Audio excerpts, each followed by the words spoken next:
விவசாயிகளின் தொடர் மரணம் மற்றும் இந்த வருடம் ஜல்லிக்கட்டு நடத்த வேண்டும் என வலியுறுத்தி பல பட்டம் பெற்ற இளைஞர்கள் நடத்திய உண்ணாவிரத போராட்டத்தில் விவசாயிகள் மற்றும் பாரம்பரிய விளையாட்டான ஜல்லிக்கட்டுக்கு ஆதரவாக அதில் கலந்து கொண்ட நடிகர் மன்சூர் அலிகான் கூறியது உங்களுக்காக.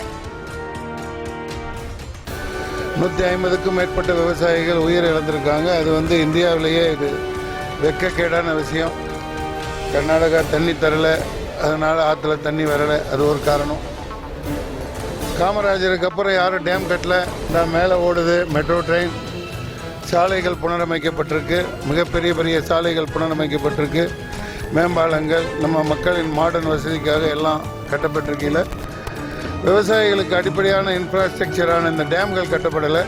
அரசியல்வாதி ஒவ்வொரு வீட்லேயும் அவங்க ஸ்விம்மிங் பூல் கட்டியிருக்காங்க. அந்த மாதிரி தான் போகுது. இது சரியல்ல. உடனடியாக இறந்த விவசாயிகளுக்கு எந்த பாகுபாடும் பார்க்காம, கட்சி ஜாதி அரசியல் பார்க்காம அதிகபட்ச நஷ்டஈடு உடனடியாக அவங்களுக்கு கொடுக்கணும்.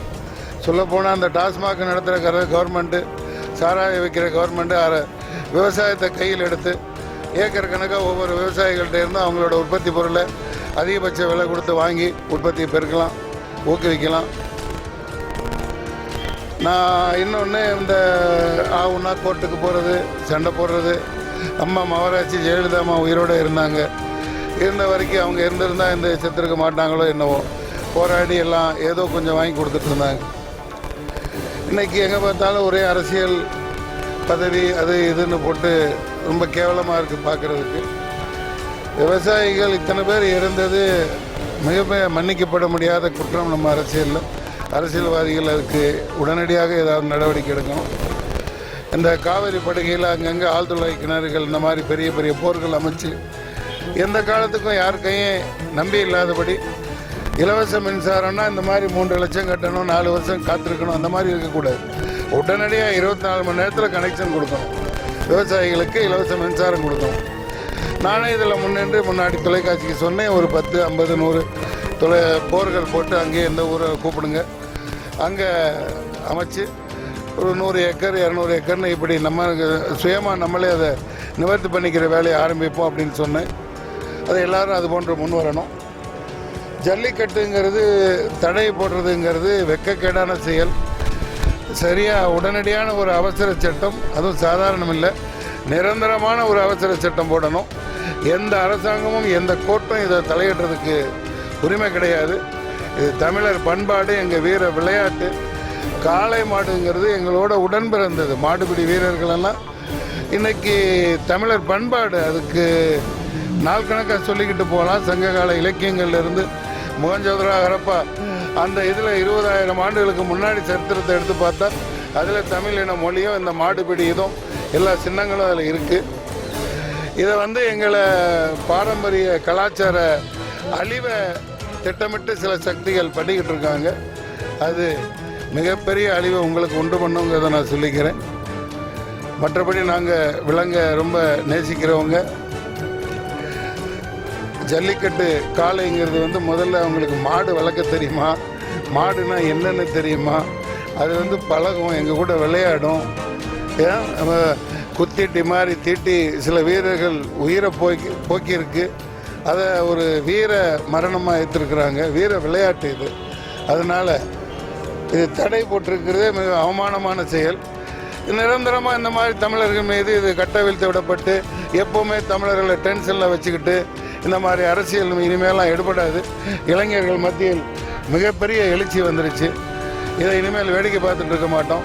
விவசாய பெருங்குடி மக்களுக்கு நான் இருகரம் கூப்பி வேண்டிக் கொள்கிறேன். இனிமேல் தாங்கள் யாரும் இந்த மாதிரி உங்களுடைய இன்னுயிரை போக்கிக்காதீங்க. ஏன்னா விவசாயம்னா என்னென்ன தெரியாமல் வளர்ந்துட்டுருக்காங்க. விவசாயத்தை சொல்லி கொடுக்க ஆள் இல்லை. நீங்கள் பயிருக்கு தண்ணி பாய்ச்ச முடியாமல் செத்துருக்கிறத நினச்சி நான் ரொம்ப ரொம்ப மனம் வெம்பி உங்களை கரம் கூட்டு போய் கேட்டுக்கிறேன். தயவு செய்து உங்கள் உயிரை மாய்த்து கொள்ளாதீர்கள். இதை எல்லோரும் உடனடியாக அவங்களுக்கு நிவாரண தொகை கொடுக்கணும்.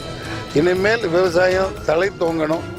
அந்நிய பொருட்களை ஆக்கிரமிப்பை அகற்றி, இதுக்கு இன்னொரு மிகப்பெரிய காரணம் இந்த டிமானிட்டேஷன் பிரதமர் துரதிருஷ்டவசமாக அனௌன்ஸ் பண்ணது மிக மிக கேவலமானது. பணமற்ற பொருளாதாரங்கிறது, கேஷ்லெஸ் இந்தியாங்கிறது leads to baseless India.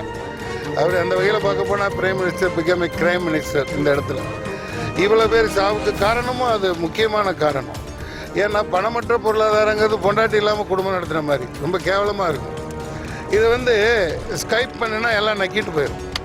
Skype பண்ணுனா அந்த அட்டையை போட்டு அந்த இதெல்லாம் பண முதலைகளுக்கு, பேங்குகளுக்கு, அதில் ஏஜென்சிகளுக்கு அவங்களுக்கு தான் பணம் போகும். நான் ஒரு 10,000 ரூபாயை கொடுத்து என்னை சார்ந்தவன்ட்டு மேனேஜர்கிட்ட கொடுத்தா அவன் அது அவருக்கு எவ்வளோ கொடு, இவருக்கு எவ்வளோ கொடு, இல்லை விதை வாங்கிக்க, இதை பண்ணுன்னு என்னை சுற்றி இருக்கிறவங்க 10,000 ரூபாய்க்கு 20,000 ரூபாய் பொருளை நான் வாங்க முடியும்.